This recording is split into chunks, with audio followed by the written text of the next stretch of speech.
Assalamualaikum. Saya ingin melanjutkan cerita saya tentang stroke saya dulu ya. Ini saya pas ada di kelas istirahat sholat untuk waktu ngajar, saya masih ngajar. Ini istirahat sholat. Baik, dulu saya ceritakan saya stroke di rumah sakit, ya, di sebuah rumah sakit di Jogja, rumah sakit kecil. Lalu dipindah ke rumah sakit tipe B yang lain di Jogja. Nah, lalu waktu di rumah sakit tipe B itu saya kembali kolaps, harus masuk ICU dan saya dipindah ke rumah sakit lain, ya, di sebuah rumah sakit swasta yang lain yang sama-sama tipe B. Nah, ceritanya begini, ketika di rumah sakit yang kedua itu saya menurun kesadarannya, lalu harus masuk ICU. Nah, sehingga harus masuk ICU, di situ tidak ada atau peralatannya habis, ya, peralatannya untuk pernafasan itu habis. Ya. Lalu saya dipindah ke sebuah rumah sakit swasta di Jogja Utara, gitu. Saya masuk di sana udah nggak sadar, nggak tahu. Ada, menurut istri saya, sekitar 9 hari saya koma di sana. Saya nggak ingat apa-apa, kecuali ingat saya hanya 2 kali dikunjungi istri saya dan anak saya nomor 2, ya, anak saya nomor 2. Itu hanya 2 kali, padahal katanya ya sebenarnya sebenarnya dipanggil dokter, sebenarnya nengok saya, tapi saya nggak ingat apa-apa. Saya ingat 2 kali dikunjungi. Yang pertama yang saya ingat, istri saya selalu mengingatkan saya untuk istighfar. Bapak, istighfar. Nah, tuh, pokoknya ingat sama Allah, serahkan pada Allah untuk istighfar. Saya istighfar terus menerus. Tapi istri saya nggak lama kemudian terus ganti anak saya yang nomor 2 ini. Anak saya nomor 2 itu memberi semangat. Bapak, ingat waktu Bapak ngasih tahu aku kalau aku sakit dulu, Bapak mesti bilang penyakit itu dilawan, ya, jangan menyerah sama penyakit, nggak usah dirasa, dilawan aja. Penyakit harus dilawan. Saya perlu ingat, oh iya ya, saya harus mengingat, ya. Nah, kemudian lagi yang kedua, itu saya datang. Waktu itu kondisi saya sangat buruk. Jadi saya rasanya udah mau putusin nafas ini, nafasnya udah pendek-pendek. Saya bilang, "Mah, aku nggak kuat ini, nafasnya udah mau putus ini." Lalu kembali istri saya mengingatkan saya, Bapak ini kan motivator. Dulu waktu di kampus, Bapak ini memotivasi ratusan mahasiswa, dan mahasiswa yang dimotivasi Bapak itu berhasil. Nah, sekarang Bapak masuk motivator tidak bisa memotivasi diri. Nah, lalu saya ingat oh iya ya, saya ini motivator, saya harus bisa memotivasi diri, saya harus sembuh, saya harus sehat. Seingat saya begitu. Habis itu udah gak ingat apa-apa lagi. Selama 9 hari itu yang saya ingat hanya 2 itu. Katanya banyak teman-teman yang nengok, tapi saya gak ingat sama sekali. Yang saya ingat hanya istri saya dan anak saya nomor 2, dan hanya 2 kali. Waktunya kapan saya nggak tahu. Oh, itu pagi, siang, hari, malam, bagi saya nggak ada bedanya, sama aja, gelap aja, semuanya gelap. Nah, kata istri saya selama 9 hari koma itu obat dari yang sederhana sampai yang kompleks, dari yang murah sampai yang mahal, kata dokter sudah dimasukkan. Lalu pada hari ke-9 istri saya dipanggil lagi oleh dokter.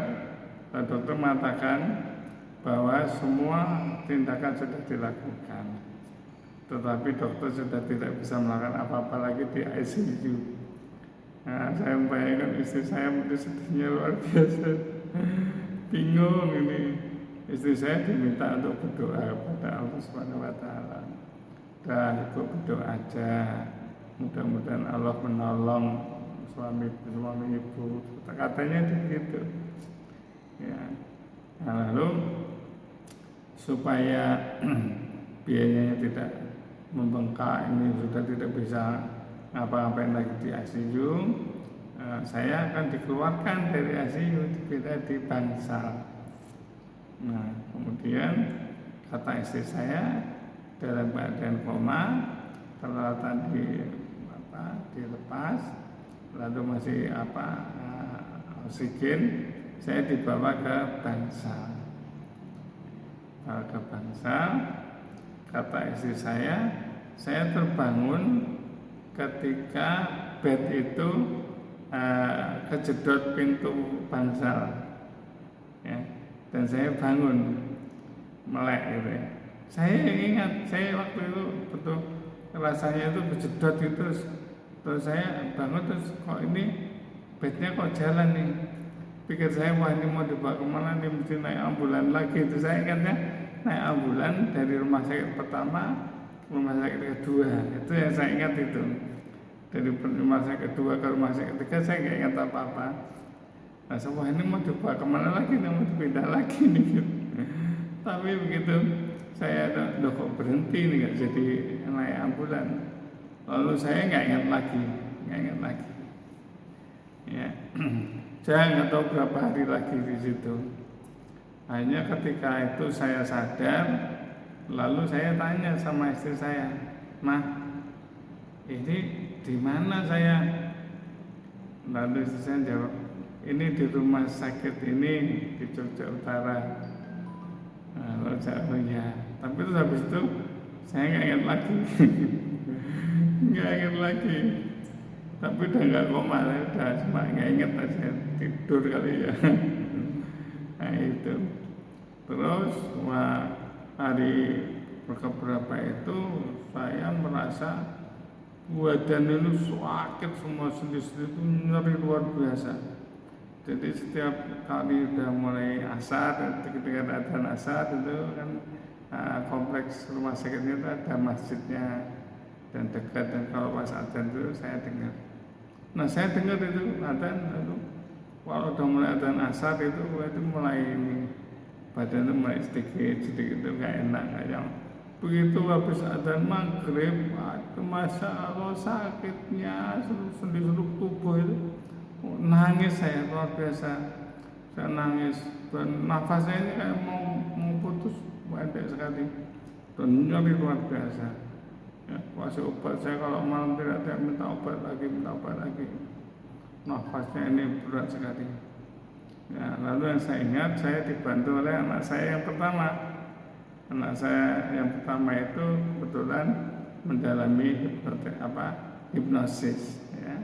Dalam hipnosis, lalu saya dibantu hipnoterapi, ya. Kemudian dengan kata-kata hipnotis dan ditepuk-tepuk di dada itu. Di dada sini tepuk, ya, dengan kata-kata tertentu. Intinya itu kata-kata yang mengatakan saya kuat, saya sehat, saya pasrah kepada Allah Subhanahu wa taala, dan saya mesti kuat. Nah itu intinya begitu. Terus sambil mengatur nafas, begitu nafas ulang-ulang, terus kena terus dek gitu, terus sakitnya hilang. Ya, terus saya nggak tahu, kayak saya tertidur, itu nggak terasa sakit. Nah, tapi nanti kalau sudah berapa lama itu ya muncul lagi, sakit lagi, saya teriak lagi, minta tolong anak saya lagi, terus dibantu terus dengan hipnoterapi itu, ya itu sakitnya berkurang, begitu terus beberapa hari itu. Ya, saya lupa berapa hari, tapi lebih dari 2-3 hari itu sakit luar biasa. Itu yang pertama. Yang kedua, cegukan. Beberapa malam itu kalau udah mulai maghrib cegukan itu. Waduh, sakitnya luar biasa di dada ini, sakitnya luar biasa. Semalam sampai subuh itu nggak berhenti cekukan itu. Sakitnya luar biasa, ya Allah. Saya nangis lagi, saya minta diberi obat, tapi katanya perawat, "Oh, itu cuma sehari harus hanya sekali, nggak boleh lagi itu." Tapi sakitnya luar biasa. Nah, itu yang kedua, cekuan. Yang ketiga, kalau mau batuk tuh nggak bisa, saya nggak bisa keluar. Jadi kalau mau batuk tuh rasanya udah sakit sekali, lalu disedot pakai alat itu, disedot dahannya di dalam itu, disedot. Oh, luar biasa sakitnya, ya Allah, sakit itu disedot itu, disedot setiap hari, setiap saat saya batuk mau batuk nggak bisa, disedot lagi, sedot itu, ya Allah, kapan berhentinya? Sakit bener itu. Yang ketiga, nah kemudian yang keempat, yang gak enak, sehari itu di nebulizer, ya, di asap itu, hitung itu di asap sekitar berapa ya, 2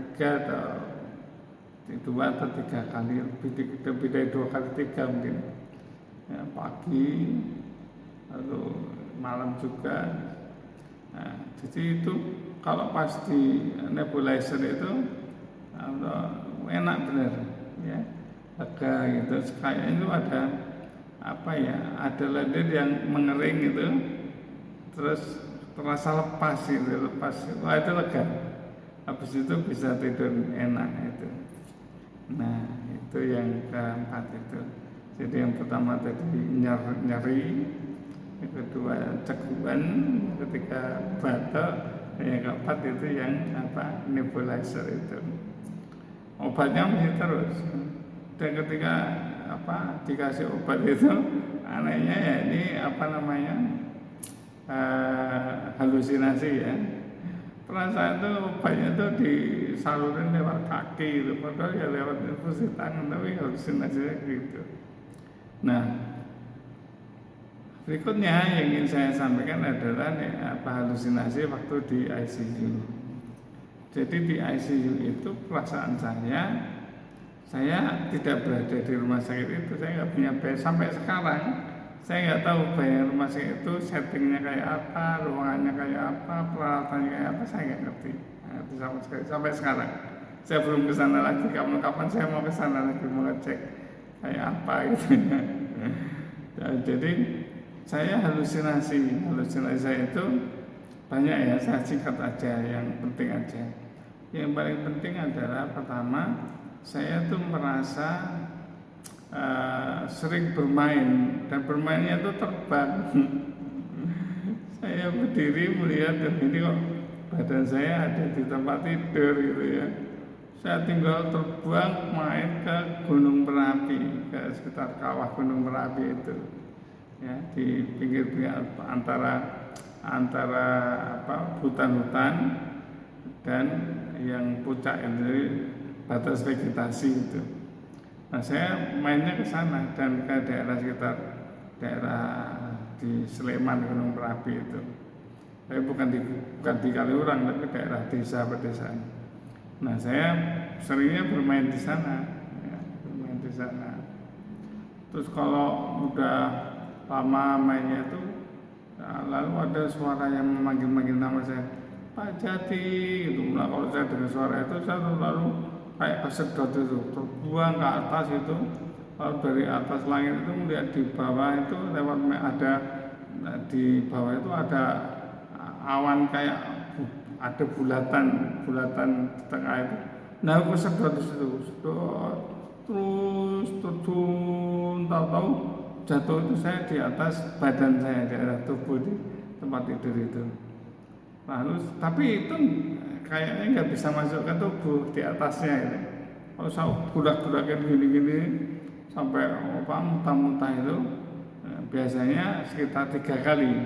Kalau usaha sampai capek itu, kalau udah yang ketiga kali udah gitu, lalu saya sadar, lalu melek gitu, ya. Oh, saya sampai. Nah, saat itu saya biasanya pas sadar itu pas dirawat dimandiin oleh perawat. Nah, oh mandi dulu ya Pak Jati. Nah itu saya baru bangun. Sebelumnya tuh saya terbang ke kawah Gunung Merapi itu. Aneh betul memang itu, berkali-kali tidak hanya sekali dua kali tapi berkali-kali begitu, beberapa kali lah. Yang kedua yang penting lagi halusinasinya, kayak ada yang ngajak ngomong tapi nggak ada wujudnya, ya suara gitu, mengatakan jadi kamu nanti sembuh gitu. Tapi ini dari 10 yang harus diinstal ke otakmu itu hanya 7 yang bisa, ada 3 yang nggak bisa diinstal ulang. Supaya saya itu otaknya itu dibuka, kemudian diambil chipnya dibersihin gitu, terus dimasukin kembali, itu kayak ngeset komputer ulang itu. Dan ada 3 yang nggak bisa diinstal ulang. Saya lupa 3 itu apa, tapi ingat salah satunya ada leadership. Belakangan saya tanya dokter salaf yang merawat saya tanya, dok, saya ini kira-kira bisa pulih nggak dok? Ya, dokter bilang ya kalau pulih ya sempurna ya nggak bisa lah, tapi ya kira-kira berapa persen dok? Ya maksimal 70% lah. Nah di situ saya baru ingat, oh iya saya sudah diingatkan dulu, paling ada 3, mungkin 3 itu 30% gitu ya, 3 dari 10 yang tidak bisa diinstal ulang. Jadi ya saya sudah bisa begini, sudah bisa bersyukur, sudah bisa mengajar, sudah bisa beraktivitas walaupun gerakan saya terbatas gitu ya, tapi ya alhamdulillah saya masih bisa menikmati hidup ini dengan enak, dengan bahagia. Nah, setelah beberapa hari dirawat di Bangsal, berapa hari tepatnya saya nggak tahu hitungannya ya, tapi kira-kira saya sekitar 3 minggu lah di rumah sakit itu. Ya, 9 hari di 9 hari di ICU, selebihnya di Bangsal. Nah, setelah kondisinya tenang, artinya gula darahnya relatif stabil, di bawah 200, tekanan darahnya juga relatif stabil di bawah 140/90, ya, dan nafasnya juga sudah bisa tidak pakai selang gitu ya, cuma masih pakai sonde gitu ya, pakai NGT. Saya diperbolehkan pulang. Lalu malam-malam itu coba pulang. Waktu itu pas ada perayaan di Klaten, itu pasar malam di Klaten menjelang sekaten itu, saya ingatnya begitu. Nah lalu dirawat di rumah, masih pakai selang NGT itu, tapi sudah tidak pakai kateter ya, bibisnya sudah pakai bispot itu. Nah beberapa hari dirawat di rumah, kira-kira seminggu agak salah, beberapa hari itu saya menggigil lagi, rasanya ada, bukan menggigil, paku semua badannya ini, ya, paku semua. Lalu saya dibawa ke rumah sakit yang kedua tadi, tapi rumah sakit kedua itu bednya habis, saya harus rawat inap. Maka saya dipindahkan ke rumah sakit yang sama tetapi di unit yang lain, di kabupaten lain. Saya dibawa ke sana yang kosong. Nah, dirawat seminggu, pulang lagi, ya itu udah ke rumah sakit yang keempat berarti ya. Pulang lagi, kita tapi masih pakai NGT, pakai selang, makannya pakai selang lewat hidung itu. Terus, lalu udah mulai terapi di rumah itu, fisioterapi di rumah. Tapi fisioterapi di rumah beberapa hari, saya menggigil lagi habis terapi ya. Jadi sore itu terapi, malamnya saya menggigil. Setelah saya dibawa lagi ke rumah sakit, ternyata saya kena infeksi saluran kemih. Itu menggigil, sakit.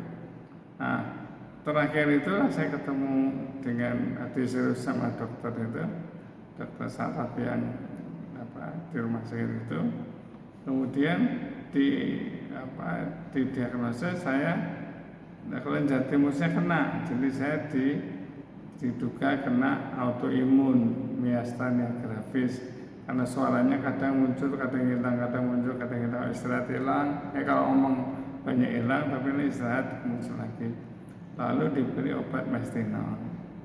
Nah, setelah diberi obat mestinol itu saya makannya bisa, kemudian bisa menelan dan tidak tersedak, dan NGT-nya dicopot pada perawatan rumah sakit yang kelima itu.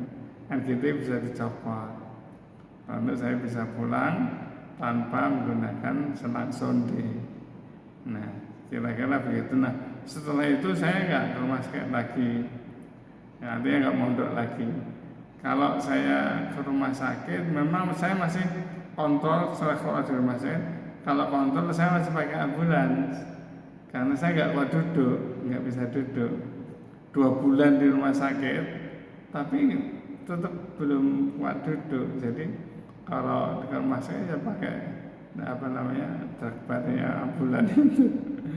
Ambulannya nunggu sampai terakhir itu sekitar 2 atau 3 kali, saya lupa, tapi beberapa kali itu pakai ambulan. Terakhir saya mencoba pakai